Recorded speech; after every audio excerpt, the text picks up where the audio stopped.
Slavery in the MTA sulphin the Blvd Ave JFK Airport Police Department 03 Precinct Queens Jamaica Avenue Blvd. You always knew it would end like this. Jung documented patients with what he called differentiated perception.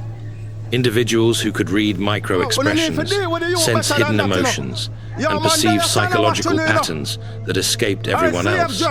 They saw through social masks, detected lies instantly, and felt the unconscious tensions in every room. Jung called this discovery dangerous because these people consistently ended up isolated, exhausted, and unable to maintain normal relationships, not because they were unstable, but because seeing everything came with a psychological cost no one understood. Today, I'll show you Jung's most dangerous discovery about people who see everything, and why he believed this rare ability either destroys you or transforms you into something extraordinary. The case that revealed Jung's most dangerous discovery began with a patient he described in his private notes, a highly introverted, intuitive type who came to him in 1913. During Jung's own psychological crisis following his break with Freud. This patient, representing what Jung would later categorize as the rarest personality type, possessed what he called undifferentiated intuitive perception. She could walk into any room and immediately sense the psychological atmosphere, who was lying, who was in emotional pain, who harbored secret resentments. Jung wrote, "The patient displays an extraordinary capacity for perceiving unconscious contents in others, but this faculty appears to cause her considerable distress rather than advantage. She couldn't engage in small talk because she saw through every social facade. She couldn't maintain friendships because people felt exposed and uncomfortable around her. She couldn't hold employment because her presence disrupted the collective unconscious agreements that keep groups functioning." Jung realized he wasn't treating pathology. He was observing what happens when the unconscious becomes too conscious, when perception becomes too differentiated for social survival. He documented her describing people with startling accuracy. She speaks of others as if she has access to their private thoughts and hidden motivations. When I verify her observations through careful questioning, they prove remarkably accurate. This wasn't psychosis or delusion. This was consciousness so advanced it had become socially dangerous. But Jung discovered something even more disturbing. Because this patient's extraordinary perception seemed impossible to explain, therefore Jung began investigating what he would later term participation mystique, the psychological phenomenon where individuals with highly differentiated intuition become overwhelmed by unconscious contents from others. Jung wrote in his Red Book period notes, "There are those among us whose psychic apparatus is so finely tuned that they absorb not merely conscious communications, but the entire unconscious atmosphere of their environment."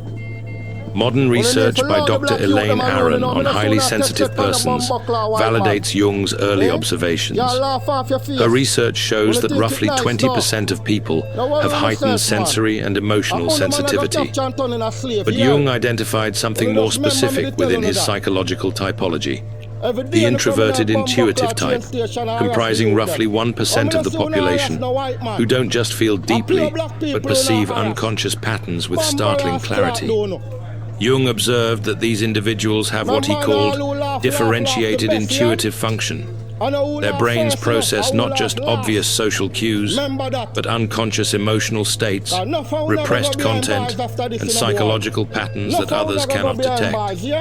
They see the depression behind forced smiles. They sense the desperation beneath confident presentations. They feel the collective shadow that groups unconsciously agree to ignore. Jung wrote, "The danger lies not in the perception itself, but in the psychic isolation it creates. When one sees clearly what others cannot or will not see, one becomes a mirror that society cannot bear to look into.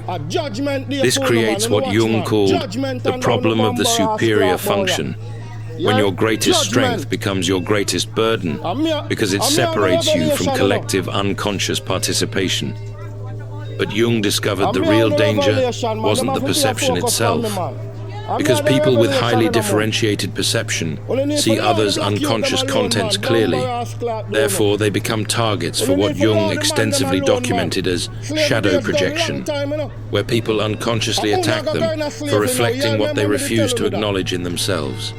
Jung wrote in Psychology of the Unconscious, "Nothing has a stronger influence psychologically on their environment, and especially on their children, than the unlived life of the parent."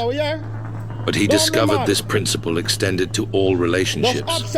When someone's shadow is reflected back through another person's clear perception, the unconscious mind has two choices: integrate the shadow or attack the mirror. Jung documented this pattern repeatedly in his clinical work. The person who sees clearly gets blamed for creating the problems they're merely observing. His patients with differentiated intuition experience this constantly. When they would gently suggest that someone seemed troubled, that person would explode at them for being negative or creating drama. When they'd express concern about obvious problems, they'd be accused of being judgmental or manufacturing issues where none existed. Jung realized this wasn't coincidence. It was psychological defense. In Memories, Dreams, Reflections, he wrote, "Everything that